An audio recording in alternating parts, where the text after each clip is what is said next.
नमस्कार दोस्तों, आप देख रहे हैं बोले भारत। यूपी की बड़ी खबरों को लेकर मैं मनीष कुमार हाजिर हूं। मेरे साथ हैं सौरभ। आप सभी का बहुत स्वागत है बोले भारत नमस्कार। में। सौरभ, जी, बड़ी बड़ी खबरें आज प्रदेश में पौ फटने के बाद से ही सामने आने लगी हैं और जी, सबसे जी, बड़ी खबर तो बसपा विधायक उमाशंकर सिंह के निधन की रही। जी, और उस मौके पर मायावती ने बहुत बड़ी बड़ी बातें भी कही हैं जी, और जी। इतनी ज़्यादा भावुक मायावती इससे पहले मुझे कभी कभी नहीं दिखी, कभी नहीं दिखी भी दिखी। नहीं। जी, जी, इसके अलावा सबसे बड़ी खबर उसके कुछ घंटे बाद झांसी से आ गई, जहां अतीक अहमद के बेटे की सड़क दुर्घटना में हुँ, मौत हो गई। जी, और आपको याद ही होगा कि असद अहमद का एनकाउंटर भी पुलिस ने एनकाउंटर हो गया झांसी था, में किया झांसी था। में किया था। तो अतीक का झांसी कनेक्शन भी जुड़ गया। इसके जी, अलावा पूरे प्रदेश में मौसम ने भी बहुत ज़बरदस्त करवट ली है। जी। तो सिलसिलेवार ढंग से थोड़ा सा आप बताना चाहेंगे, झांसी में जो अतीक अहमद के छोटे बेटे की डेथ हुई है, कैसे जी। हुई, क्या हुआ? अतीक अहमद का सबसे छोटा बेटा जिसका नाम अवान है, अवान था, ये अपने बड़े भाई से मिलने जेल जा रहे थे अली से, अली से, अली। अली से हम्म। झांसी जेल में मिलने जा रहे थे। मिलने के क्रम में ही पुंछ थाना क्षेत्र के अंतर्गत एक सड़क दुर्घटना में इनकी जान चली गई है सर। हम्म। और उसमें 5 लोग सवार थे, 3 की जान जाने की खबर है, हाँ, बाकी लोग घायल बताए जा रहे हैं। और बिल्कुल। अली अब अहमद इससे पहले प्रयागराज की जेल में जेल बंद में था था। और जी, उसके बाद उसको झांसी जेल में करीब डेढ़ 2 साल पहले शिफ्ट किया गया था और अपने जी, भाई से मिलने के लिए अबान अहमद जा रहा था। मुझे याद है सौरभ कि जब उमेश पाल का मर्डर प्रयागराज में हुआ था, जी, जी। जिसमें अतीक अहमद के बेटे असद अहमद की भूमिका पूरी दुनिया ने सीसीटीवी में देखी थी, रिवॉल्वर लेके उमेश पाल को दौड़ाते हुए। और उसके करीब 1 डेढ़ महीने बाद असद का और उसके साथी गुलाम का झांसी में एनकाउंटर हुआ एनकाउंटर था। हुआ था। जी, उस समय अबान अहमद और इसका एक और भाई भाई एहज़म, ये दोनों तब नाबालिग थे। नाबालिग थे। लेकिन पुलिस ने इनको भी कस्टडी में लिया था। लिया जेल में नहीं रख सकते थे, इसलिए बाल संरक्षण गृह में इनको कई रखा गया हफ्तों था। तक रखा जी, गया था। जी, जी, तो जो बाल संरक्षण गृह में अतीक अहमद के 2 बेटे रखे गए थे, अबान अहमद और एहज़म, उनमें से अबान अहमद की डेथ हो गई है। तो अतीक अहमद के जो 5 बेटे कुल थे, उसमें 2 बेटे अब इस दुनिया में नहीं बचे नहीं है। हैं। अली अहमद झांसी में बंद है, उमर उमर लखनऊ की जेल लखनऊ में में। बंद है संभवतः। जी, अब एहज़म इलाहाबाद में है। तो झांसी का भी अतीक अहमद के बेटों की दुर्घटना या एनकाउंटर से बड़ा नाता जुड़ता जा रहा है। जी। लेकिन ये ज़रूर है कि पूरे प्रदेश में इस खबर को लेकर तरह-तरह के एंगल से सौरभ चर्चा भी शुरू चर्चा हो होगी, रही है। जी। क्योंकि मुझे ध्यान पड़ रहा है कि अभी कल ही अखिलेश यादव ने गाड़ी विकास पलटने दुबे का। जी। का जो रोड एक्सीडेंट जी, में जी, डेथ हुई जी, थी, जी। उसको लेकर उन्होंने हुँ, उद्धृत किया हुँ, था। हुँ, हुँ। और आज ही सड़क दुर्घटना में अतीक अहमद के छोटे बेटे की मौत हो मौत गई। हो गई।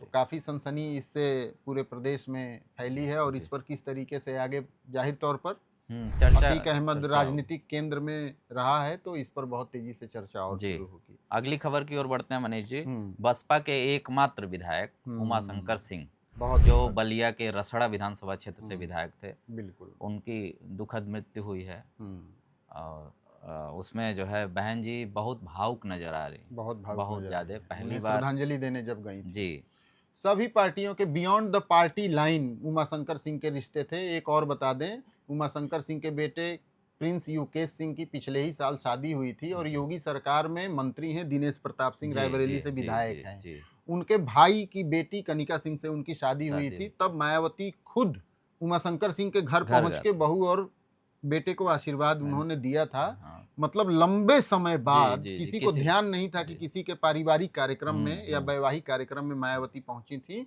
और यही बातें उन्होंने आज कही। कहीं भी उन्होंने मीडिया के लगातार सामने ये 3 बार बातें से की। वो विधायक थे उमाशंकर सिंह। और देखिए 2017 में हुँ, पूरे प्रदेश में भाजपा की आंधी चली, हुँ।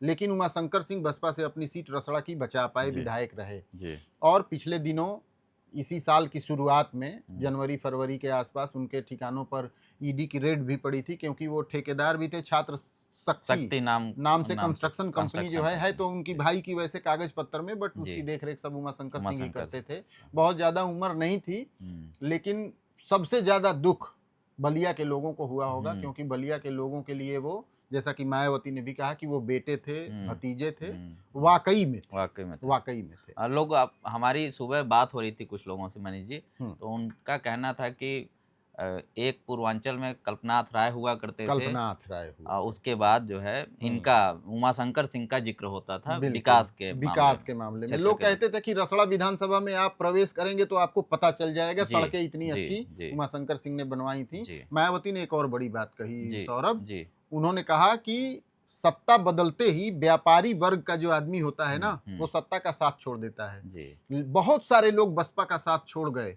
लेकिन उमाशंकर सिंह ने धोखा कब नहीं दिया, हाँ, डटे रहे। हाँ, ये बड़ी बात बड़ी मायावती ने बात बोली कही। और ये भी कहा हुँ, कि प्रिंस योकेश सिंह जो जी, कि जी, उमाशंकर जी, सिंह के अगर बेटे हैं, चाहेंगे तो यदि परिवार चाहेगा तो वो रसड़ा से बसपा लड़ाएगी लड़ाएंगे उनको। लड़ाएगी। अब प्रदेश में मानसून और मौसम का क्या मिजाज है, मनीष जी, इस पे ज़रा चर्चा कर लेते हैं। पूरे प्रदेश में देखिए बारिश का सिलसिला चल रहा है जी। और अगले 12 घंटों के लिए हुँ, मौसम विभाग के मुताबिक पूरे प्रदेश में रुक रुक कर हल्की से मध्यम बारिश होती रहेगी। जी, पूर्वांचल मध्य यूपी में इसका खासा असर देखने को मिलेगा। वैसे तो पूरे यूपी के लिए, पूर्वी यूपी से पश्चिमी यूपी तक के लिए हुँ, येलो अलर्ट जारी है, जिसका मतलब कोई खतरा नहीं होता, जी, मतलब हल्की से मध्यम बारिश होगी, कहीं कहीं तेज भी हो सकती है। लेकिन 7 जुलाई से मौसम में परिवर्तन देखने को मिलेगा। 7 जुलाई को बारिश का जो केंद्र है वो पश्चिमी यूपी की तरफ शिफ्ट हो जाएगा, पूर्वांचल में दिन निकल सकता है। जी, 8 जुलाई को मौसम पूरे प्रदेश से साफ हो सकता है। लेकिन मानसूनी सीजन में प्रेडिक्शन कई बार बहुत बदलता भी रहता है।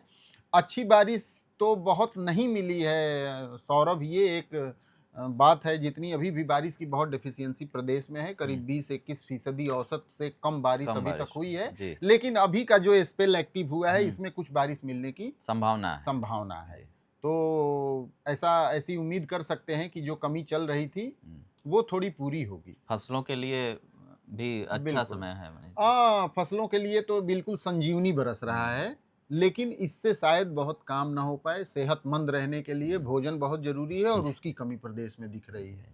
तो इन बड़ी खबरों के साथ ही यूपी में आज के इस स्पेशल एपिसोड से हमें और सौरभ को दीजिए इजाज़त, एक और ताज़ा एपिसोड के साथ जिसमें प्रदेश की ताज़ा तरीन खबरें होंगी, उसके साथ हम हाजिर होंगे। आप देखते रहिए बोले भारत। आप हमारे साथ बने रहे, इसके लिए आपका बहुत धन्यवाद। नमस्कार। नमस्कार।